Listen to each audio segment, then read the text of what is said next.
আজ মিষ্টি একটা বন্ধুর অনুরোধে খুব সহজ দুটি পদ্ধতিতে ক্লে দিয়ে বানাবো গোলাপ ফুল। হ্যালো এভরিওয়ান, সবাইকে স্বাগত জানাই। আশা করছি তোমরা সবাই খুব ভালো আছো। আজকে আমি নিয়ে চলে এসেছি গোলাপ ফুল কী করে বানানো যায় তার পুরো টিউটোরিয়াল। তাহলে শুরু করা যাক।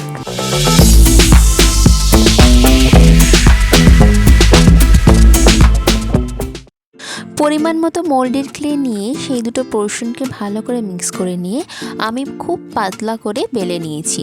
এবারে একটা ছোট কাটার দিয়ে আমি ছোট ছোট গোল গোল করে কেটে নিয়েছি। এইবারে যেটা করব, এক এক গোল পিসকে হাতে নিয়ে ভালো করে একটা সাইড, মানে নয় উপর দিক নয় নিচের দিক, যে কোনো একটা দিক আমি হাতে করে পাতলা করে নেব। হাতে করে চেপে চেপে হাতে করে প্রেস করে আমি পাতলা করছি। ওপর দিকটা একদম পাতলা হবে, কিন্তু নিচের দিকটা অতটা পাতলা হবে না, নিচের দিকটা একটু মোটা থাকবে। এরপরে আমি যতগুলো আমি গোলাপের পাপড়ি করব ততগুলো পাপড়ি আমি একই রকমভাবে করে নেব। একটা কথা মাথায় রাখতে হবে, গোলাপের সব পাপড়িগুলো কিন্তু একই রকম সমান হয় না। সুতরাং আমাকে সমান করতে হবে, সবগুলো একই রকম করতে হবে, সেই ধারণা নিয়ে আমি কাজ কিন্তু করছি না। মোটামুটি একই রকম হলেই আমার হবে। হাতে যদি আটকে যায়, হাতে যদি চটচট করে, তাহলে কিন্তু ট্যালকাম পাউডার ইউজ করবে, তাহলে হাতে লাগবে না আর জিনিসটা সুন্দরভাবে হবে। পাপড়িগুলো হয়ে গেলে একটু হাতে ক্লে নিয়ে সেটাকে ওয়াটার ড্রপ শেপ করে ড্রপের ছোচালো দিকটা ওপর দিকে রেখে পাপড়ির জন্য করে রাখা ক্লেগুলো আমি এই ওয়াটার ড্রপের ওপর দিকটা হালকা করে লাগিয়ে দেব। আমার ক্লেটা নরম আছে, শুকনো হয়নি, সেই জন্য আমি জল ব্যবহার করছি না। আর ক্লেগুলো যাতে একটার সাথে আর একটা লেগে না যায়, সেই কারণে আমি ট্যালকাম পাউডার ইউজ করছি। এটা কিন্তু খুবই গুরুত্বপূর্ণ যে একটা পাপড়ির সাথে যেন আরেকটা পাপড়ি জড়িয়ে না যায়। যেহেতু ক্লেগুলো ভিজে আছে, সেই কারণে আমি একটা তুলির সাহায্যে প্রত্যেকটা পাপড়িতে সুন্দরভাবে পাউডারগুলোকে লাগাবো, যাতে আমার একটা পাপড়ির সাথে আর একটা পাপড়ি লেগে না যায়। এই স্টেপটা খুব ভালোভাবে করলে কিন্তু আমার গোলাপ ফুলের পাপড়িগুলো খুব সুন্দরভাবে থাকবে।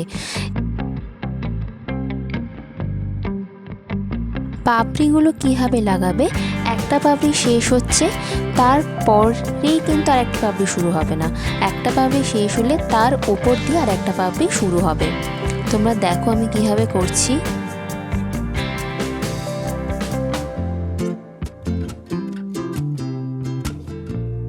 এই দেখো আমার হয়ে গেছে। এবারে আমি আরেক রকম পদ্ধতি দেখাচ্ছি, যে পদ্ধতিতে গোলাপ ফুল বানানো যায়। আমি প্রথমে পাপড়িগুলোকে হাতে করে চেপে নিয়ে একটা সাইড হাতে করে চেপে নিয়ে পাতলা করে নিলাম, যেরকম আগেরটায় করেছিলাম সেরকমই। তারপরে পরপর রেখে একটার ওপর আরেকটা কিছুটা রেখে, তোমরা দেখো আমি কীভাবে করছি, কীভাবে রেখেছি। এই দেখো এইভাবে একটার ওপর আরেকটা রেখে তারপরে আস্তে করে সাইড থেকে গোল করে রোল করে নেব। তাহলেই আমার পাপড়িগুলো কিন্তু সুন্দরভাবে লেগে যাবে। তার সাথে সাথে কিন্তু আমাকে পাউডার ইউজ করতে হবে, কারণ আমি আগেও বলেছি পাপড়িগুলো যেন একটার সাথে আরেকটা লেগে না যায়, সেই দিকে খেয়াল রাখতে হবে। আমরা নিচের দিকটা ধরে আছি, নিচের দিকটা পাপড়িগুলো লেগে থাকবে, সেটা ঠিক আছে, কিন্তু উপরের দিকে পাপড়িগুলো যেন লেগে না থাকে। গোলাপ ফুলের পাপড়ি যেরকম হয়, নিচের দিকটা লেগে থাকে কিন্তু ওপর দিকগুলো খোলা থাকে। তো সেই রকমভাবেই আমি তৈরি করে নেব আমার দ্বিতীয় গোলাপ ফুলটা।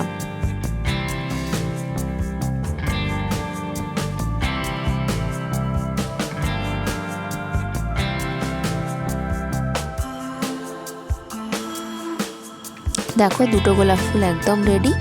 এবারে যেটা করব, গোলাপ ফুলগুলোকে বসানোর জন্য আমার কিন্তু পেছনের বেসটা কিন্তু ছোঁচালো হয়ে আছে। এইটাকে আমি একটু ছুরির সাহায্যে সোজা করে কেটে নেব।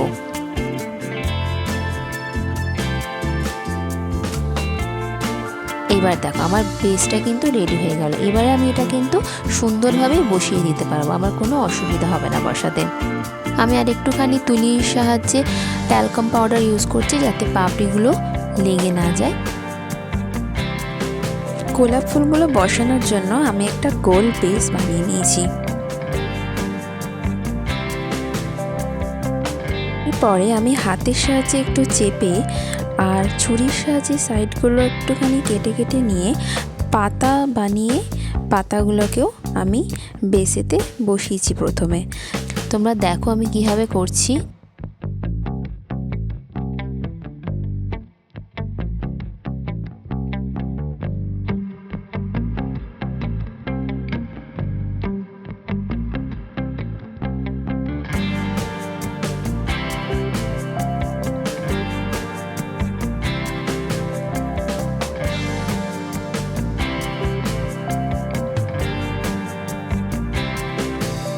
তারপরে আঠা দিয়ে গোলাপ ফুলগুলোকে লাগিয়ে নিয়েছি আর একটু ডেকোরেশনও করে নিয়েছি সুন্দর দেখার জন্য।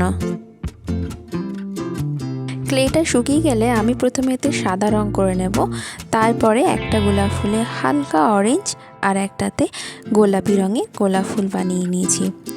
তারপরে আমি বেসটাতে খুব সুন্দর করে কালার কম্বিনেশন করে কালার করে নিয়েছি।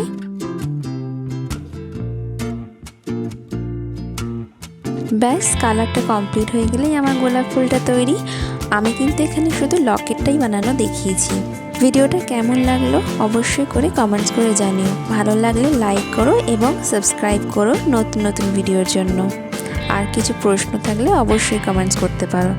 দেখা হচ্ছে পরের ভিডিওয়। ভালো থেকো, সুস্থ থেকো।